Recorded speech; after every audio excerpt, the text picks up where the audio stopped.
An estimated 11,000 Ontarians have died while waiting for surgeries, MRIs, and CT scans in the past year. It is the greatest fear of so many patients currently navigating the healthcare system in a desperate search for care. I'm medically burnt out. It's a fight. I have a little son. He's 5 years old. And I promised him that I would be there at his wedding. And that's why I fight for my family. It's my full-time job. It's a full-time job to be a patient right now.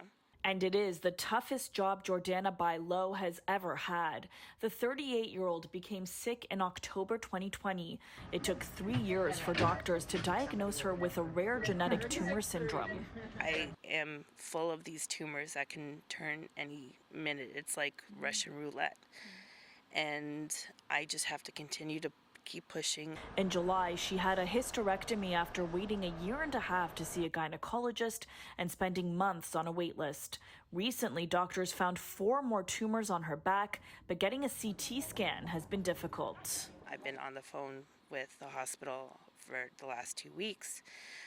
Nobody answers. I'm constantly waiting. It's a battle. She's far from alone. Only 56% of patients who need CT scans and 35% of patients who need MRIs receive them within their target time.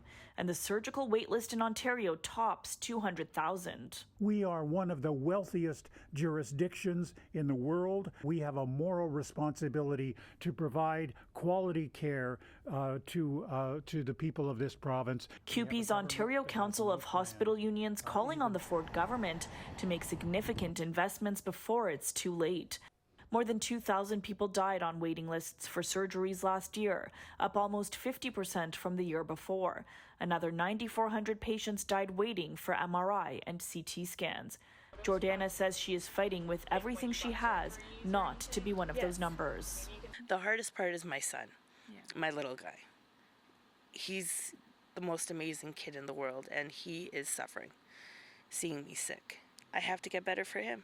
In a statement, a spokesperson for the Minister of Health tells us the government is expanding capacity across the province, getting shovels in the ground for nearly 60 hospital developments over 10 years that will add thousands of beds across the province to connect Ontarians to the care they need now and into the future. For City News, I'm Tina Yazdani.